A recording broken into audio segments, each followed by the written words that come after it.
نے اپنی چٹھیوں میں بہت بار اپنی بات صحیح ڈھنگ سے رکھنے کے لیے شعروں کا سہارا لیا تھا، اور ہم جانتے ہیں کاکوری کانڈ کے شہید اشفاق اللہ خان صاحب خود شاعر تھے۔ اردو شاعری میں نیشنلزم اور حب الوطنی پر ہمارے سیشن میں اب دو بہت ذہین لوگ یہاں پر سٹیج پہ آنے والے ہیں، اور میں چاہتا ہوں کہ میں ان کا تعارف آپ سے کروا دوں۔ پہلے بتاؤں جو پہلے ہمارے مہمان ہیں، یہ انگلش کے پروفیسر رہے ہیں جامعہ میں، اس کے علاوہ ریختہ فاؤنڈیشن میں سینئر ایڈوائزر رہے ہیں، کرٹیک ہیں، ٹرانسلیٹر ہیں، کمپیریٹسٹ ہیں، انگلش میں اور اردو میں شاعری کرتے ہیں، لکھتے رہے ہیں۔ 10 سے زیادہ کتابیں آپ کی آ چکی ہیں، اور آج اس سیشن کے آخر میں وہ اپنی ایک کتاب جو ابھی آئی ہے When he turned 74، اس کی بات بھی ہوگی، دی ایسینشل غالب، اس کا ذکر بھی ہوگا، اور اس کے علاوہ ان پر بہت دیر تک بہت لمبی گفتگو ہو سکتی ہے۔ میں چاہتا ہوں کہ زوردار تالیوں کے بیچ پروفیسر انیس الرحمان صاحب کو ہم سٹیج پہ بلائیں۔ پروفیسر صاحب، آپ سے گزارش ہے کہ آپ سٹیج پہ آئیں۔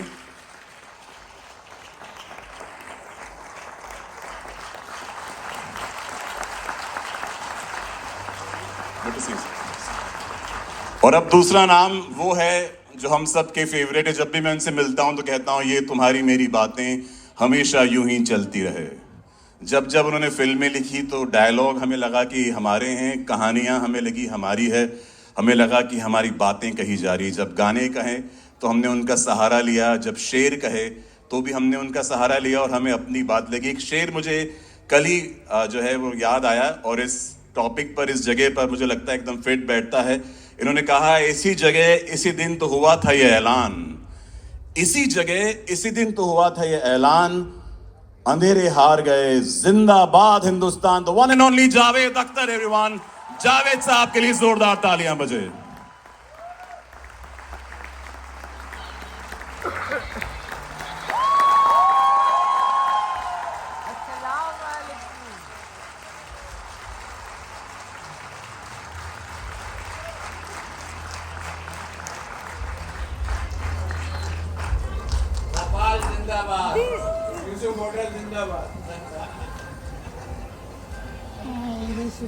جاوید صاحب، یہ بھی گزارش ہوئی ہے مجھ سے کہ وہاں بھی آپ دیکھتے رہیں، کچھ فینز وہاں پر بھی ہیں، تو مجھے کہا کہ میرا ڈائس سائڈ میں کر دیں، تو آپ دیکھ لیجئے گا، رائٹ میں بھی آپ کے سب چاہنے والے بیٹھیں، تو آپ ایسا پروفائل دیں۔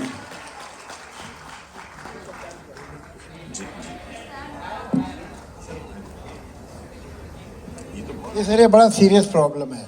یہ کرسیاں کچھ ایسی ہوتی ہیں کہ اگر آپ پیچھے بیٹھیے ٹک کے تو مغرور لگتے ہیں، اور اگر آگے بیٹھیے تو لگتا ہے نوکری مانگنے آئے۔ بیٹھے گا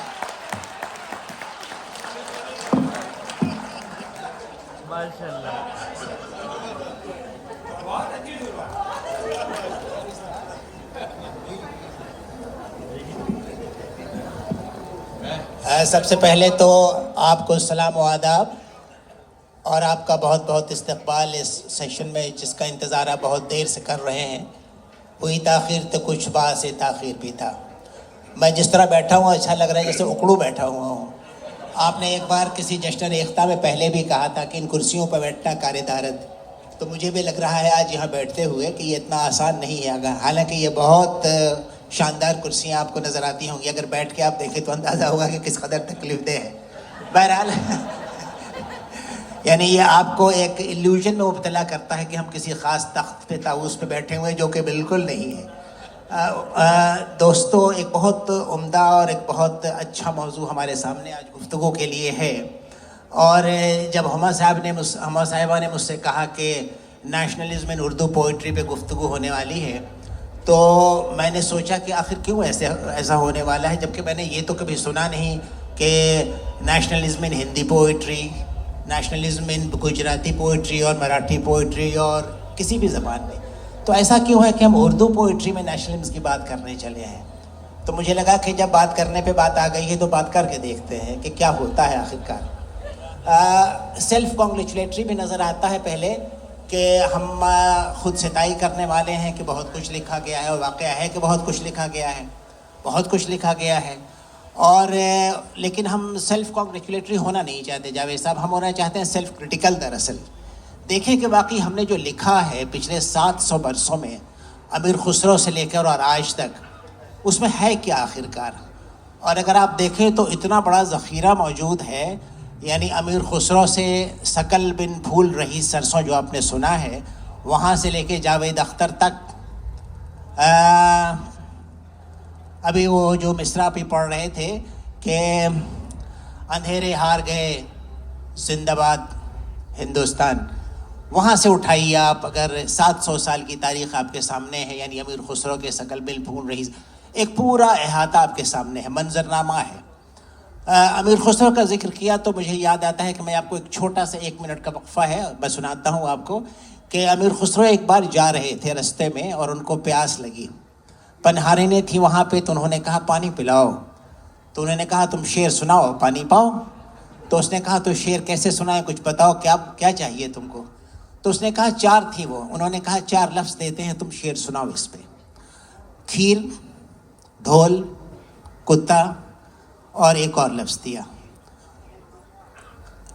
کھیر، ڈھول، کتا اور ایک اور لفظ تھا. تو امیر خسرو نے جواب دیا فوراً کہ کھیر پکائی جتن سے چرخہ دیا جلا. ایک لفظ چوتھا تھا چرخہ. کھیر پکائی جتن سے چرخہ دیا جلا، آیا کتا کھا گیا، تو بیٹھی ڈھول بجا. یہ تھے امیر خسرو. اب آپ ان 4 مصروں میں دیکھیے کہ پورا ہندوستان کلچر، اس کا ثقافت سبٹ کیا گیا ہے. پورا بہت بڑا احاطہ ہے یہ 4 مصروں میں. وہ 7 بادشاہوں کے ساتھ اس نے کام کیا میڈیول انڈیا میں. اس کے بعد وہ ڈپلومیٹ تھا. بلکہ اگر آج کی زندگی کو اگر آپ دیکھیں کہ کیسے ڈپلومیٹس ہوتے ہیں، تو کسی نے بہت اچھا کہا اور مجھے بھی بہت پسند ہے کہ وہ کریئر ڈپلومیٹ تھا دراصل اس زمانے کا. بہرحال امیر خسرو سے ہم اگر بات شروع کریں گے اور 700 سال پہ نظر ڈالیں گے تو اس کے لیے بہت عمدہ کتاب ہے ہمارے سامنے جو جاوید صاحب کے ہاتھوں میں ہے، اور یہ جانثار اختر صاحب کی کتاب ہے. یہ کتاب اب 50 سال ہونے کے بعد اس کتاب کو چھپے ہوئے، ہندوستان ہمارا اس کتاب کا نام ہے، اور اس میں کوئی 1056 صفحات ہیں. 50 سال ہونے کے بعد، 50 سال کے بعد یہ بہت کچھ لکھا گیا ہے. 1056 صفحات ہیں. 50 سال ہوئے اس کتاب کو چھپے ہوئے. 510 نظمیں ہیں. اور یہ اتنا بڑا کمپینڈیم ہے اس موضوع کا احاطہ جس میں جانثار اختر صاحب نے کیا ہے. اس پہ حق نہیں ہے میرا اس پہ گفتگو کرنے کا، یہ حق ہے جاوید صاحب کا. ایک ابتدائی چند باتیں کہنے کے بعد ایک سوال ہے ہمارے ذہن میں جو آتا ہے، اس سے شروع کرتے ہیں آج کی گفتگو، کہ پوسٹ کلونیل ورلڈ جس کا ہم حصہ ہیں، جس میں ہم رہتے ہیں، اور یہاں جو طلبہ موجود ہیں، طالبات موجود ہیں جنہوں نے ہسٹری پڑھی ہے، پولیٹکس پڑھی ہے، لٹریچر پڑھا ہے، سوشیولوجی پڑھی ہے، ان کو بہت معلوم ہوگا کہ اس پوسٹ کلونیل ورلڈ میں نیشن ایک بہت بڑا ڈسکورس ہے. نیشن ہوڈ بہت بڑا ڈسکورس ہے. نیشنلزم ایک بہت بڑا ڈسکورس ہے. اس ڈسکورس کو ہم ادب میں اور شاعری میں کس طرح برتتے ہیں؟ آپ کے خیال میں جاوید صاحب یہ نیشن ہوڈ، نیشنلزم یہ کیا ہے، کیسے ہے، کس طرح آپ دیکھیں گے، اور کس طرح ہم اپنی بات کا آغاز کریں اور شاعری کے حوالے سے کہاں تک پہنچتے ہیں اس میں؟ دیکھیے، پلیٹو نے جہاں بہت عقل مندی کی باتیں کی ہیں، ان میں سے ایک بات یہ بھی ہے کہ اس نے کہا کہ گفتگو کرنے سے پہلے میوچولی ورڈز کے میننگ ڈیسائیڈ کرو. ان الفاظ کے معنی کیا ہے؟ کہیں ایسا تو نہیں کہ میں لفظ ایک معنی میں استعمال کر رہا ہوں، آپ کچھ اور دوسرا معنی سمجھ رہے ہیں. اچھا، 2 لفظ ہیں جو ایک دوسرے کے بہت آس پاس ہیں، مگر کیا وہ ہم معنی ہیں؟ اور اگر ہم معنی نہیں ہیں تو ان میں کیا فرق ہے اور کیا بہتر ہے؟ ایک لفظ ہے نیشنلزم اور ایک ورڈ ہے پیٹریاٹزم. ان دونوں میں کیا فرق ہے اور کیوں ہے؟ کیوں وہ اکثر دنیا میں، نہ صرف ہمارے ہاں بلکہ باہر بھی، لوگوں نے کہا بھائی نیشنلزم بڑی خطرناک چیز ہے. میں نہیں مانتا، لیکن لوگ ایسا کہتے ہیں. میں نے آج تک یہ نہیں سنا کہ کسی نے کہا کہ پیٹریاٹزم بہت خراب چیز ہے یا خطرناک نتائج اس سے برآمد ہو سکتے ہیں، اس کے کچھ رزلٹ بڑے ٹاکسک ہو سکتے ہیں. پیٹریاٹزم یہ کوئی نہیں کہتا. نیشنلزم پہ کچھ لوگ ہیں جو آبجیکشن لیتے ہیں.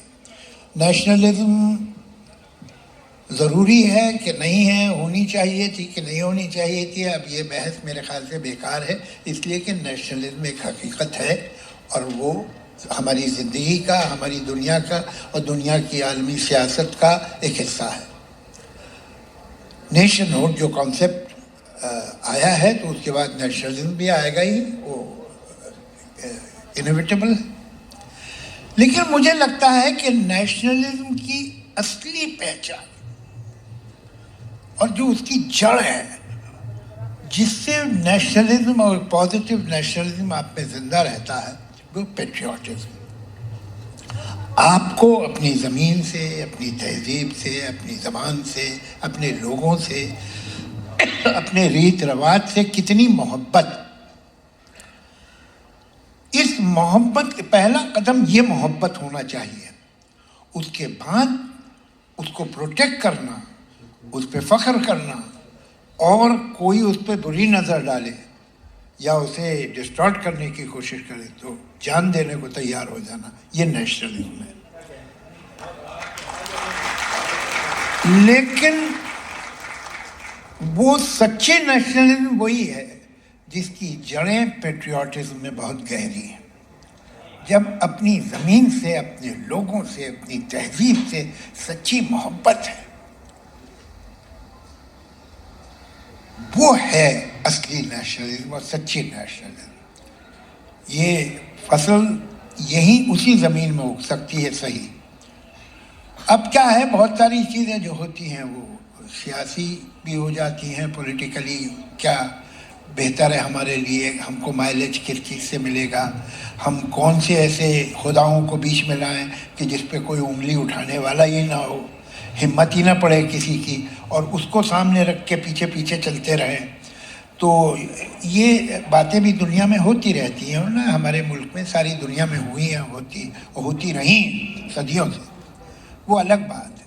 لیکن مجھے میرا دل جو چیز چھوتی ہے وہ چھوتی ہے محبت.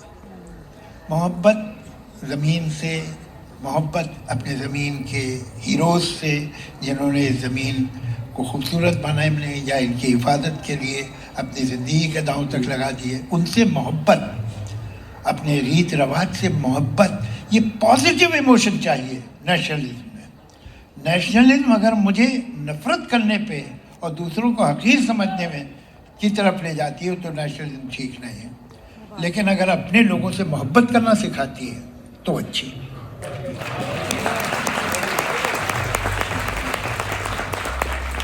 بہت اچھی تعریف آپ نے کی جاوید صاحب، خاص طور پہ جو آپ نے ڈسٹنگوش کرنا، آواز آ رہی، خاص طور پہ جو آپ نے ڈسٹنگوش کیا نیشنلزم اور پیٹریوٹزم میں. میرے خیال میں you have led the ground we can take forward from here. Wonderful way of looking at it. بہت سے اشعار ذہن میں ہمارے آتے ہیں بیکاز ہم بات کرنے جا رہے ہیں شاعری کے حوالے سے، اردو شاعری کے حوالے سے خاص طور پہ. تو جہاں بھی یہ نظر ڈالیے آپ، میں اس خیال سے پڑھنے لگا جب اس پروگرام کا آغاز ہوا اور جب سوچنا شروع کیا تو مجھے تو تقریباً تمام اشعار جو میں پڑھنے لگا اس میں لگتا تھا کہ کہیں نہ کہیں نیشنلزم، کہیں نہ کہیں پیٹریوٹزم، کہیں نہ کہیں عشق محبت اپنی زمین سے وہ ہمیشہ نظر آنے لگا مجھے. حالانکہ کچھ عشقیہ شاعری بھی تھی لیکن مجھے لگا کہ یہ عشق ہے جو زمین سے ہم کرنے لگے ہیں. تو اس طرح کے اشعار بہت سارے آتے ہیں ذہن میں. جانثار اختر صاحب نے جو کتاب ترتیب دی ہے، جس کے بارے میں نے کہا کہ کمپینڈیم ہے، کوئی بہت بڑا اکیڈمک ورک کیا ہے. جانثار صاحب کوئی اکیڈمک اس طرح کے نہیں تھے، لیکن میں نے جب یہ کتاب دیکھی تو مجھے لگا کہ کوئی بہت اچھا بڑا ریسرچر، ٹرین ریسرچر ہوگا. جاوید صاحب، کیا آپ نے جانثار اختر صاحب کو اس کتاب پہ کام کرتے ہوئے دیکھا تھا؟ اب مطلب 2-4 بار دیکھا تھا کہ وہ پڑھ رہے ہیں یا لکھ رہے ہیں، لیکن اسے یہ تو میں نہیں کہہ سکتا کہ میں نے انہیں یہ کتاب بناتے ہوئے دیکھا تھا. اور ویسے بھی کون کس کو دیکھتا ہے کتاب لکھتے ہوئے. جاوید صاحب، 2 طرح کی شاعری میں نے جب یہ پڑھی، اس طرح کی شاعری جب مجھے پڑھنے کا اتفاق ہوا خاص طور پر نیشنلزم کے حوالے سے اردو شاعری میں، تو مجھے لگا کہ 2 خانوں میں ہم رکھ سکتے ہیں اس کو. آپ کی رائے جاننا چاہوں گا. ایک تو خانہ یہ ہے کہ جس میں 1 to 1 کورسپونڈنس کی شاعری ہے، میں نے یہ کہا آپ نے یہ سمجھا، جس میں خیال خیال ہے، خیال شعر نہیں ہوا ہے، خیال خیال کی سطح پہ ہے، منظوم ہے، وہ نظم ہے، وہ غزل کے اشعار ہیں وہ. لیکن ایک شاعری وہ بھی ہے جہاں پہ میٹافر ہے بہت اس کے اندر، جہاں پہ ایلیوژنس بہت ہیں، جہاں پہ سمبلس ہے، اور الٹیمیٹلی وہ مت بن جاتا ہے. میں اکثر کلاس میں یہ کہتا تھا کہ دیکھیے شعر کو سمجھنے کا طریقہ یہ ہے کہ ایک شعر جس کے اندر ایک لفظ ہے، لفظ بہر صرف لفظ ہے، لیکن لفظ میں ایک پیکر ہے. یعنی یہ مائک ہے میرے ہاتھ میں، تو مائک ایک لفظ ہے، لیکن اس لفظ میں, اس مائک میں ایک تصویر بھی ہے, پیکر ہے یہ. اس پیکر کو اگر آپ آگے لے کے جائیں تو یہ ایک سملی ہے. جب مشابہت کرتے ہیں کہ یعنی ہمارے جاوید صاحب کی آوازیں جو آ رہی ہیں تو ہمارے مائک سے بہتر آواز آ رہی ہے, ان کے مائک سے آ رہی ہے. یہ لفظ کا دوسرا پیکر ہے. اس کے بعد ہم اس کو میٹافر بنا دیتے ہیں, یعنی استعارہ بنا دیتے ہیں. اس کے بعد بڑا شاعر جو ہوگا بس سمبل بنا دے گا اس کو, جو سب کے بس کی بات نہیں ہے. اور جو بہت بڑا شاعر ہوگا, جو کبھی کبھی پیدا ہوتا ہے میر و غالب کی طرح, وہ اس کو متھ بنا دیتا ہے. تو مجھے لگتا یہ ہے کہ یہ جو شاعری ہم جسے نیشنلزم کے نام پہ پڑھتے ہیں, اس میں دو طرح کی شاعری ہے. ایک تو بہت ون ٹو ون کورسپونڈنس کی شاعری ہے, میں نے یہ کہا اور آپ نے یہ سمجھا. لیکن ایک شاعری وہ بھی ہے جس کے اندر بہت کچھ ہے. اور جیسے ایک شعر آپ سنا دیکھیے کہ سراج جیسا شاعر, سراج اورنگ آبادی تو دیوانے ہو گئے تھے, اور وہ اورنگ آباد کی پہاڑیوں میں چلے جاتے تھے, ناخون سے شعر لکھا کرتے تھے اور ناخون لہو لہان کر لیتے تھے پہاڑیوں کو کھود کھود کے, اور کوئی ان کو کلیکٹ کرتا تھا اور گھر پہنچا دیتا تھا. وہ شاعر جو کہتا ہے خبر تحیر عشق سن, وہ شاعر جب دوسرے سطح پہ آتا ہے تو وہ کہتا ہے تمہاری زلف کا ہر تار موہن ہوا میرے گلے کا ہار موہن.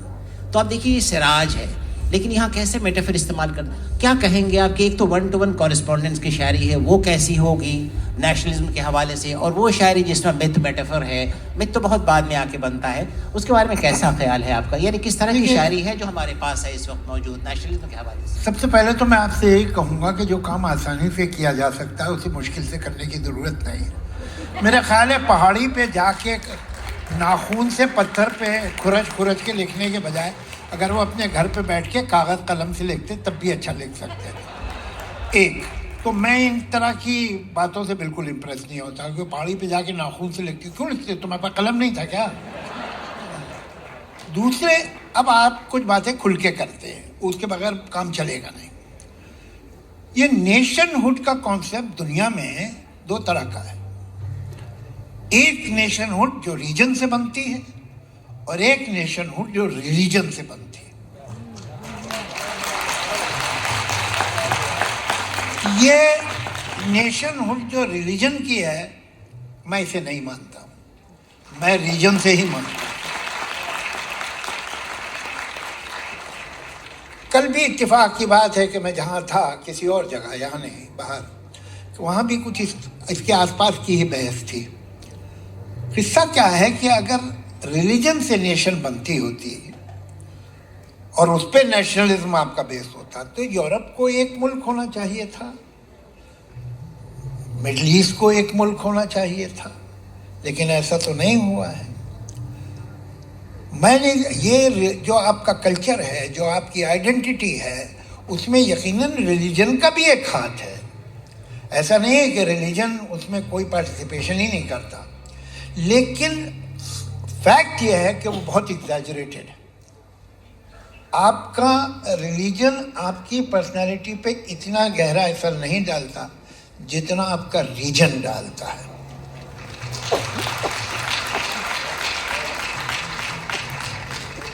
زبان ڈالتی ہے. آئی تھنک زبان is highly under rated and religion is over rated. بھائی آپ جو ریلیجن, آپ کتنے بھی ریلیجس ہوں, میں تو نہیں ہوں خیر, لیکن یہ کہ سب لوگ تو پرفیکٹ نہیں ہوتے نا جی. تو وہ جو ہے آپ 5 منٹ 10 منٹ 15 منٹ 20 منٹ اپنے ریلیجس ریچول کرتے ہوں گے, اس کے بعد تو باقی آپ کی لائف سیکولر ہی ہے. سیم کرنسی یوز کرتے ہیں, اسی طرح سے پروفٹ اور لاس کے بارے میں سوچتے ہیں, اسی طرح سے لوگوں سے ملتے ہیں, وہی کھاتے پیتے ہیں, اسی سڑک پہ چلتے ہیں, وہی فلمیں دیکھتے ہیں. باقی آپ کی زندگی ارریلیجس ہے, اور بات چیت کرتے ہیں ایک زبان میں, اور اگر کسی دوسری زبان میں آپ کو کرنا پڑتی ہے تو تھوڑی تکلیف ہوتی ہے آپ کو. آپ اپنی جو مدر ٹنگ ہے اس میں کمفرٹیبل ہوتے ہیں. Actually language is very under rated. بہت حد تک جو ہے ایک جو, حالانکہ لینگویج بھی نہیں بناتی ہے نیشن, ملٹی لنگوسٹک لینگویجز بھی ہیں دنیا میں, اور مطلب نیشن بھی ہیں, اور بہترین مثال تو ہمارا اپنا ہی ملک ہے. لیکن common goal, sharing common economic, socio-economic fate, common threat, common idea to have a better society, that makes a nation. اور جہاں جہاں یہ ہے وہیں نیشن بھی اسٹرانگ ہے اور وہیں پیٹریوٹزم بھی ہے. اور وہ پیٹریوٹزم جو ہے وہی آپ کو صحیح نیشنلزم کی طرف لے جاتی ہے. یہ جو کانسیپٹ ہے یہ کتنی بار فیل ہوا ہے. مڈل ایسٹ کو تو ایک ملک ہونا چاہیے تھا. ہمارے ملک سے ایک ملک کارو آؤٹ کیا گیا پاکستان. تو وہ تو ریلیجس بیسس پہ بنایا تھا نا آپ نے کہ بھائی مسلمان ایک الگ نیشن ہے. تو پھر اب خوش رہو. اب بھائی وہاں جو تھوڑے بہت کافر تھے وہ بھی تم نے نکال لیے. اب تو شاید 1.5-2% بچے ہیں. تو تم خوش کیوں نہیں رہتے ہو؟ تمہیں اب یاد آیا کہ تم پنجابی ہو اور سندھی ہو اور پٹھان ہو اور افغان. اب معلوم ہوا تمہیں. ہم تو تم سے پہلے ہی سے کہتے تھے کہ یہ جو تم ڈوری باندھ رہے ہو کچی ہے, ٹوٹ جائے گی. تو یہ میرے خیال سے ہم لوگوں کو عقل مند آدمی وہ ہے جو تجربے سے سیکھے, اور اس سے بھی زیادہ عقل مند وہ ہے جو دوسرے کے تجربے سے سیکھے. I think we stand to learn a lot from the failed state of Pakistan. یہ تجربہ جو انہوں نے کیا تھا اور یہ جو دعویٰ انہوں نے کیا تھا وہ غلط ثابت ہوا. اچھا ایک اور بھی بات ہوتی ہے یہ ریلیجس نیشنلزم میں.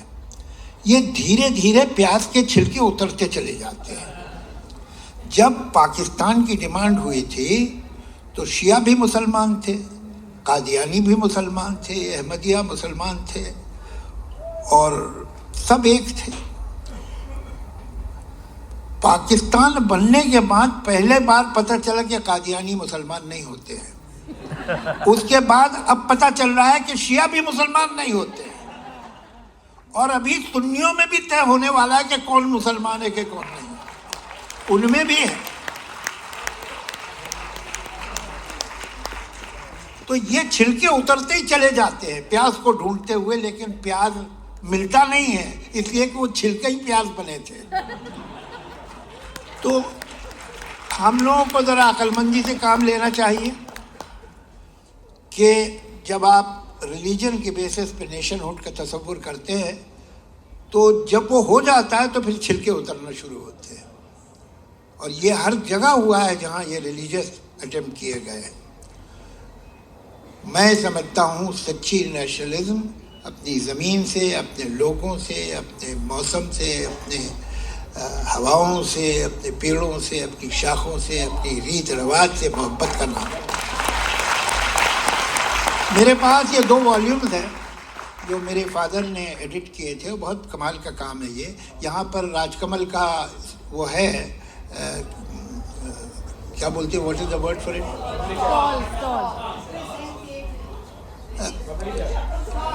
اسٹال. ہاں اسٹال. دیکھیے کیا کرے.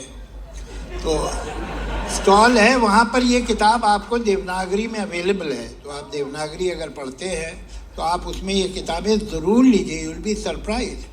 یہ ایک والیوم میں انہوں نے کیا کیا ہے کہ جتنے پولیٹیکل موومنٹس ہیں آف لاسٹ 150 ایئرز 1857 سے لے کر اب تک کے, ان کے اوپر اردو میں کیا شاعری ہوئی. دوسرا جو ہے وہ والیوم ہے کلچر کا, موسموں کا, شہروں کا, گاؤں کا, اور ہمارے جو کلچرل بڑے آئیکونز ہوئے ہیں, ہمارے فریڈم فائٹر جو ہیں ان کے بارے میں, لوگوں کے بارے میں. ایسی خوبصورت جیسے رادھا اور کرشن پہ جو پوئٹری ہوئی ہے, شیو پاروتی پہ جو پوئٹری ہوئی ہے, گرو نانک پہ جو نظم لکھی گئی, کمال کی نظیر نے لکھی ہے گرو نانک پہ. ایک اور تھے وہ نظیر الگ تھے, نظیر بنارسی.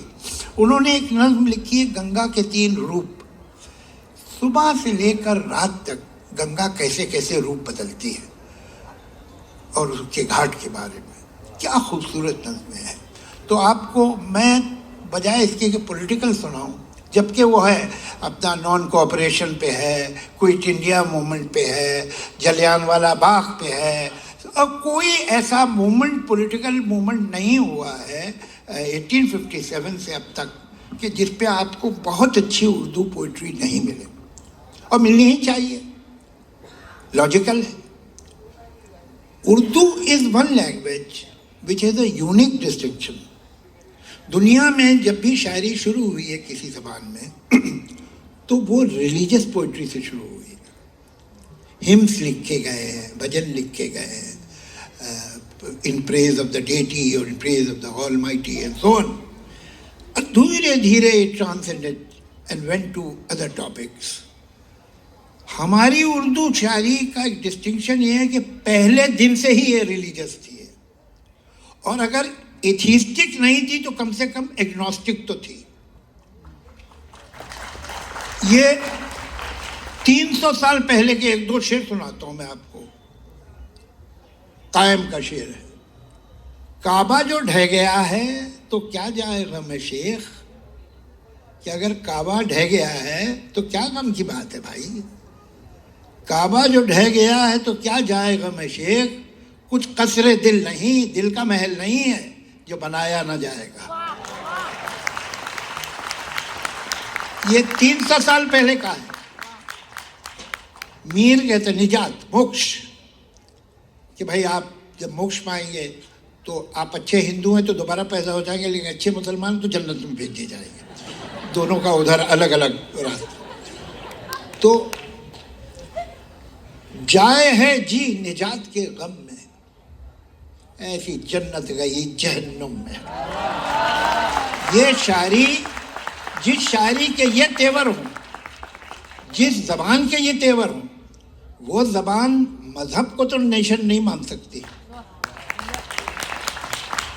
تو اگر مذہب کو نیشن نہیں مانتی تھی اردو, تو کسے مانتی تھی نیشن؟ زمین کو. اردو شاعری ہندوستان کی زمین کی شاعری ہے. میں تو آپ سے کہتا ہوں, پہلے بھی کہا, شاید یہیں ایک بار ہوئی تھی بات غالب کے بارے میں پچھلے بار, کہ غالب جو ہے صرف ہندوستان میں پاسبل تھا, ہندوستان سے باہر غالب ہو ہی نہیں سکتا تھا. اس لیے کہ جو سینتھسس ہے غالب میں سینٹرل ایشین کلچر کا اور ہندوستان کے ویدک کلچر بلیف کا, وہ کہیں اور ہو ہی نہیں سکتا تھا. نہ تھا کچھ تو خدا تھا, کچھ نہ ہوتا تو خدا ہوتا, ڈبویا مجھ کو ہونے نے, نہ میں ہوتا تو کیا ہوتا. یہ کہاں پاسبل تھا؟ یہ کانسیپٹ جو اہم برہم کا ہے, جسے انالحق پھر کہا گیا, جو یہ کانسیپٹ کہ کریشن اور کریٹر الگ نہیں ہے, یہ سیمیٹک بلیف نہیں ہے, یہ کرسچینٹی یا جوڈائزم یا اسلام کا بلیف نہیں ہے. وہاں ایک ماسٹر ہے, ایک سلیو ہے, وہاں ایک کریٹر ہے, ایک کریشن ہے. دا کریٹر از دا جج, جیوری اینڈ دا پروسیکیوٹر. یہ کانسیپٹ یہ سب کچھ ایک ہے. صحیح ہے کہ غلط ہے, میرا تو کوئی ان میں سے دونوں سے ہی بلیف نہیں ہے, لیکن ہم بات ان لوگ کی کر رہے ہیں جو بلیو کرتے ہیں کہ oneness of creator and creator is Advait. تو یہ شعر کہاں ہوتا؟ جلا ہے جسم جہاں دل بھی جل گیا ہوگا, کریتے ہو جو اب راگ جستجو کیا ہے. یہ شعر ایران میں نہیں لکھا جا سکتا تھا, یہ شعر عراق میں نہیں لکھا جا سکتا تھا, سعودی عرب میں تو خیر لکھا ہی نہیں جا سکتا تھا کچھ. تو کہاں لکھتے؟ ہندوستان میں ہی ہو سکتا تھا. تو یہ جو پورا کانسیپٹ آف نیشن ہے اردو میں, وہ مذہب سے نہیں ہے, وہ زمین سے ہے.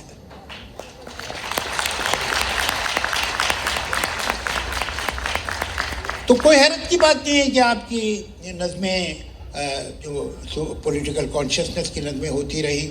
1936 میں ایک بہت بڑا موومنٹ ہندوستان میں آیا تھا. 36 پروگریسو رائٹرز موومنٹ, نہیں 30s تو تھا, لیکن کون سا والا؟ ہاں, پوری دنیا کا تھا. جی جی.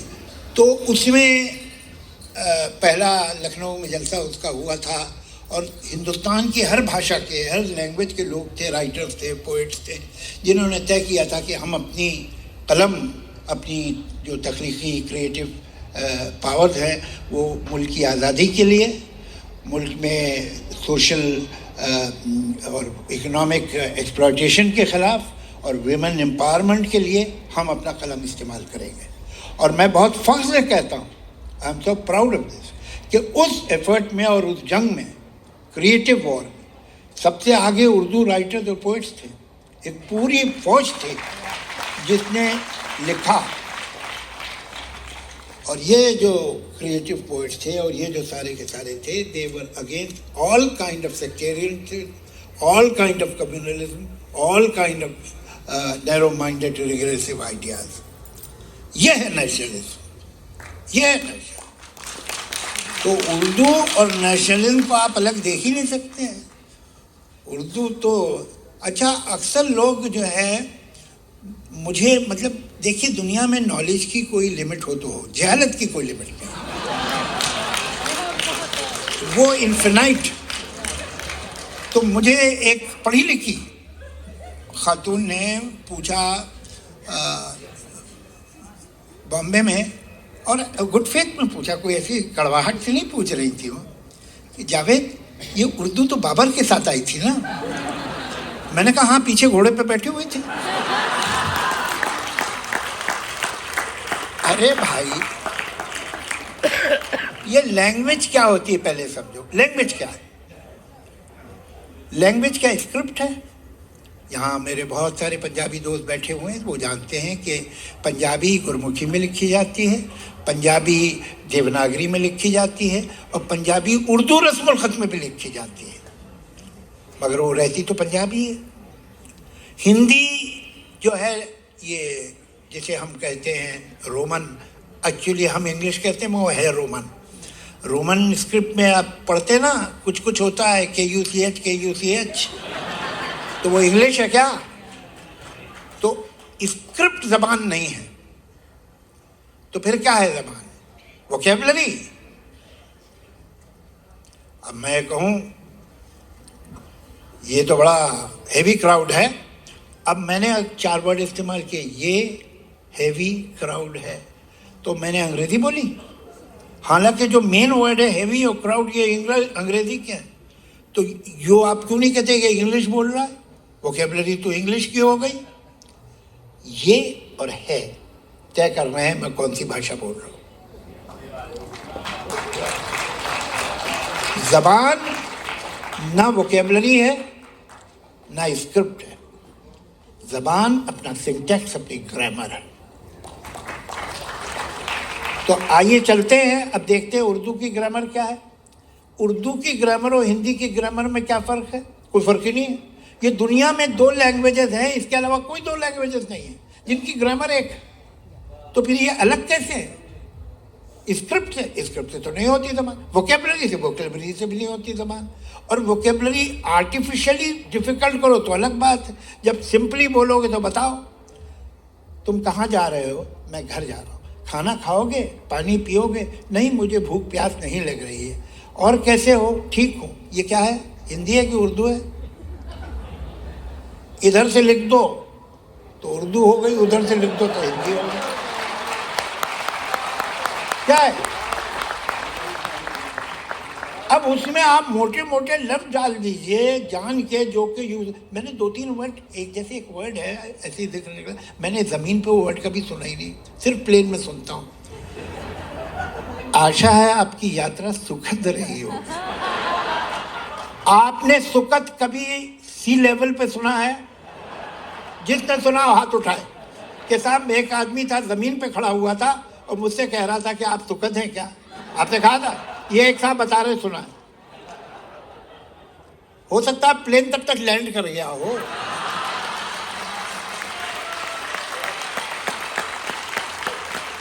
ایسی جھوٹی زبان ہوتی. اردو ایسی میں سنا, مجھے بولے بھیا میری تو مدر ٹنگ ہے اردو, میں حیران ہو جاتا ہوں سن کے لوگوں کو. سالار جماعت مصر اولا کی نغمہ سجی میں مصروف ہے, تا وقت کے دیگر اصحاب جماعت مصر ثانی کے بپے ارکان کی ادائیگی کر رہے ہیں. تو میں اسے تھینک یو ویری مچ.